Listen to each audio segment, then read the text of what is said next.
welcome to another edition of Trade Talk TV. Today we've got Donald Hammond in with us. Donald, thanks for coming in. Thank you. Donald works for Zodiak. Is it Zodiak Interactive, is it? It's Zodiak Advertising. We've Zodiak relaunched business. Okay, can you just give us an overview of what Zodiak does and where they sit in the ecosystem, and a little bit more about the group, because it's quite a big group as well. So it's interesting that you get a company like Zodiak moving into this space. Yeah. So Zodiak is an Italian-based company. It's born out of a group called the Agostini Group. Okay. Which is a 3.5 billion turnover organisation. Real money. Real money. Yeah. And they make real profit, unlike many of the companies in digital today. So we run the Italian lottery, as we would. We also run the US lottery. Okay. We own an insurance company, and we have a TV production house. We have the second largest TV production house in the world. So what are you doing in digital advertising?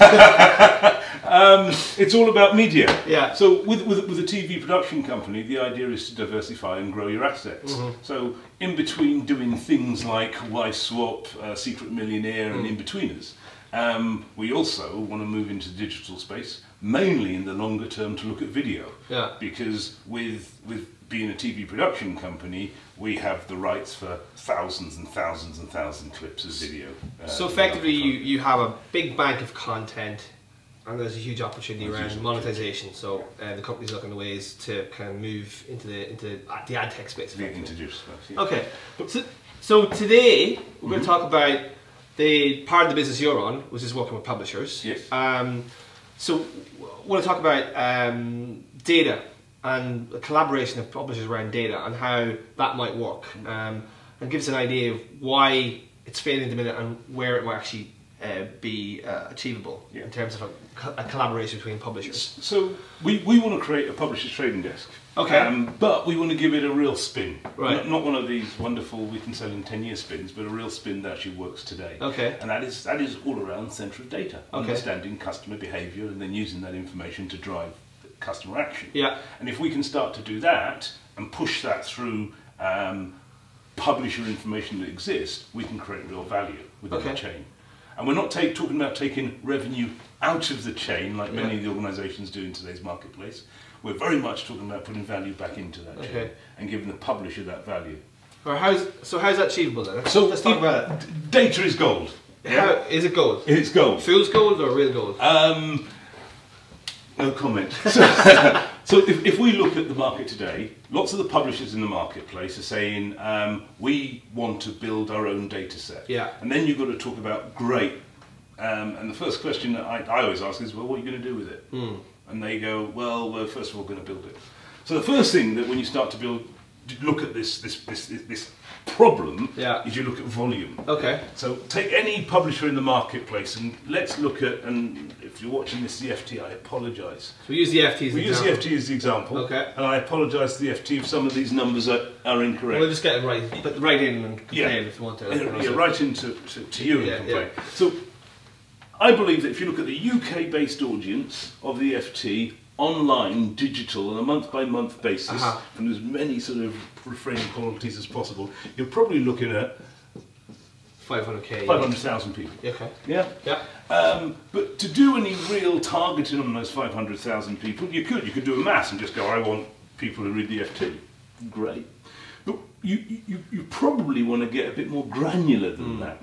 So if you want to get granular, let's say we just want the people who read the FT are between the ages of 35 and 50. Yeah. I reckon that's probably about, let's say 50% of the guess. Yeah. Yeah. So you're already down to 250,000 people. Yeah. If you say males, and rather not be, and I don't want to be sexist, you're probably cutting that again, and you're probably looking at that being sort of 70% of the audience again. Okay. And then once you start to look at product, let's say cars, because cars are easy, what percentage of that 70% of the 50% are in the market to buy a car right now? You're probably saying you're down to what, 2% of the audience. When you talk about advertising, it's still about reach. Yeah? It's not big enough an audience. So the FT as a major publication in the UK, the minute you try to split your audience down to get some granular targeting going, you run out of volume pretty quickly. Yeah. You have to be pretty big as an organisation if you're going to want to make this work So one of the models we looked at earlier was an old model, which works very well, and everybody knows it, is the big old Tesco's model. Yeah. And the Tesco's model would suggest that they have about 11 million. Someone from Dunnhumby will tell me that's grown by now. They have 11 million households.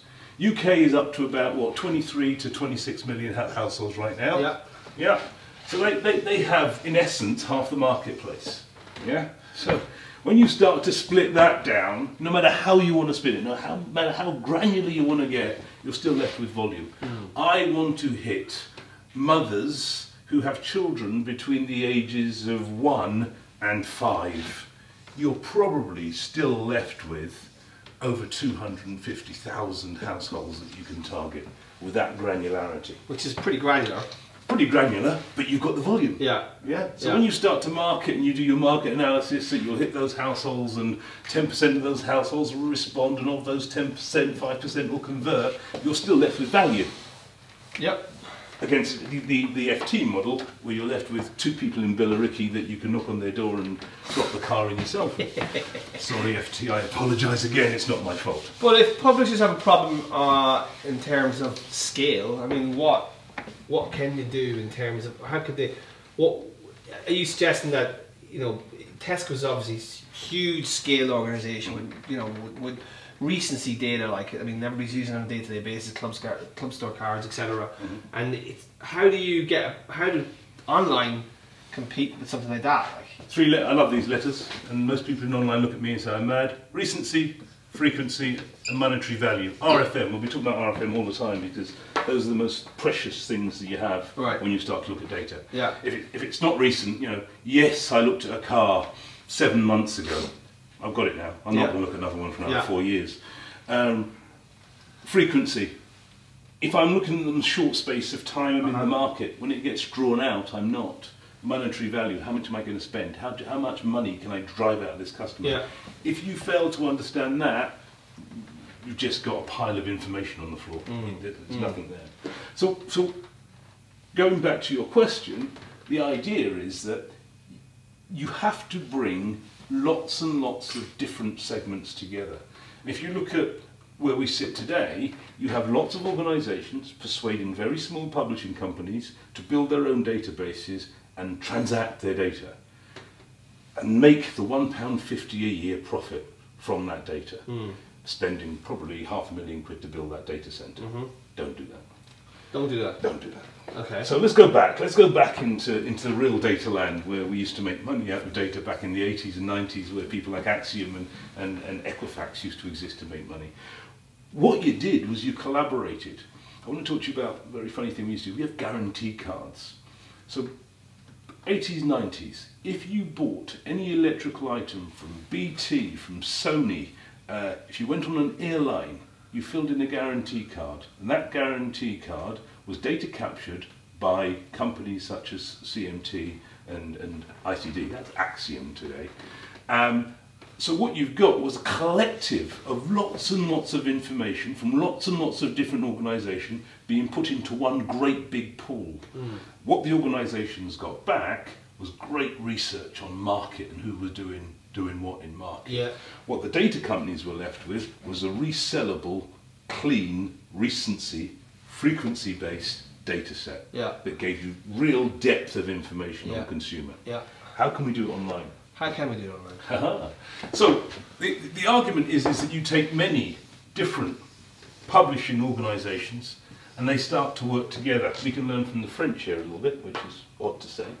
And what you start to do is you start to have an audience that starts to reach that 11 million households. Yeah. Yeah? And it's all about frequency of seeing that person again and again and again. Within one solo publication, you may see someone twice a month, 3 times a month, in the main. You will get little pockets, someone will say, oh, I've got 3% of my audience that comes once a week. Yeah, those 5 people again in Billericay do a lot of things once a week. Yeah, but it's about mass, it's about volume, it's about hitting the mark.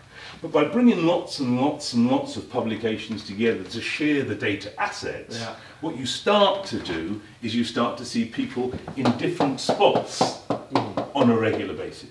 And it's good that you see them on different spots on a regular basis, because you can start to build out really good views. What that leaves you with is you go back to the original, which is your taxonomy based. Taxonomy, very boring word for a list of how you segment audience. Yeah. But important. But very, very important. So what you've got in the marketplace is that every individual company that goes to build a data set in the digital space will build out their own taxonomy. Okay. Yeah. And that taxonomy, just a list of things, you know, male, age, and it goes on. We had something like 2,500 fields of information in our taxonomy. Yeah, you go down, down, down, down, down, based on your page view. And if you put search terms in, it gets even bigger. If you, it depends what you put in. But what you've got to do is we've got to start to have a universal taxonomy that everybody says, well, that's a taxonomy. Because what the taxonomy does is it underwrites exactly what it means. So let's go back. So effectively standardisation. Standardisation of how you look at customer. Yeah. And we did this back again with, you know, if anyone is real marketeers out there, they'll probably remember things like ABC, and they'll probably remember companies like Khaki. And Khaki was used for retail stores to understand the audience around any area, drive times, etc., which standardised the market, which meant that you can go and do things in a uniform fashion. And all I'm saying here is let's get a taxonomy which is unified right across the market space. Yeah. So when I start to say I want to target car enthusiast, it means the same thing in dunnhumby as it does in Rubicon, as it does in AdMeld, as it does in IPC magazines. Okay. Rather than having 16 different combinations, which means, actually, what are you buying? No idea. So, standardise a taxonomy. So that's the key. Fundamental baseline, have a baseline. What's your baseline? Who does the standardisation? Well, is it an IAB related thing, or is it could it be led by the industry, or?